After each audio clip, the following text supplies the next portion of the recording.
છે, આપણા પબ્લિક ડોમેનમાં પણ ઘણા બધા વિષયો છે. ગૃહ વિભાગની મારા મિત્ર વડીલ જે એમને આક્ષેપ કર્યા 100% વાત સાચી છે કે વિપક્ષ છે એ વાત કરે જ, પણ આજે જ અમદાવાદ પોલીસ કમિશનર શ્રીએ આજે આપને પણ મળ્યું હશે કે વધતી ગુનાખોરીને એ કંટ્રોલ કરવા માટે આજે એમને બહુ જ સારો નિર્ણય લીધો, અને કદાચ ઘણા બધા જિલ્લાઓ પણ આનું લેશે કે મલિક સાહેબે જે કે પીઆઈ કક્ષાના અધિકારીઓ 4 થી 6 સુધી એને મુલાકાત, જે લોકો જે આવતા હોય મુલાકાતીઓ એને મુલાકાત આપશે, એના જે તકલીફ છે એને સાંભળશે, એ લાગશે તો એ એક્શન લેશે.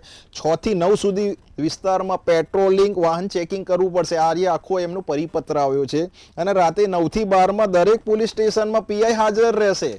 હવે આટલા સારા નોર્મ્સ આપણે 100% પ્રોત્સાહન આપવાની જરૂર છે કે આપણે આમાં પણ પછી અને આને આક્ષેપ ના કરી શકાય. દરેક પોલીસ વિભાગ આજના અત્યાધુનિકમાં અસામાજિક તત્વો પણ કેટલા એવા સોફ્ટવેર કેટલી એની આધુનિક અત્યારે જે અપડેટ કરતા હોય, તો પોલીસ વિભાગ હોય, ગૃહ વિભાગ છે તો માણસો જ છે ને, એ પણ એક ટેકનોલોજીનો સહારો લઈને જ આગળ વધતા. આજે સમગ્ર અમદાવાદ કહી શકાય જેટલી મોટી મહાનગરપાલિકા છે એમાં કુંજભાઈ બધી જ જગ્યાએ સીસીટીવી કેમેરા લાગી ગયા છે. ચાલુ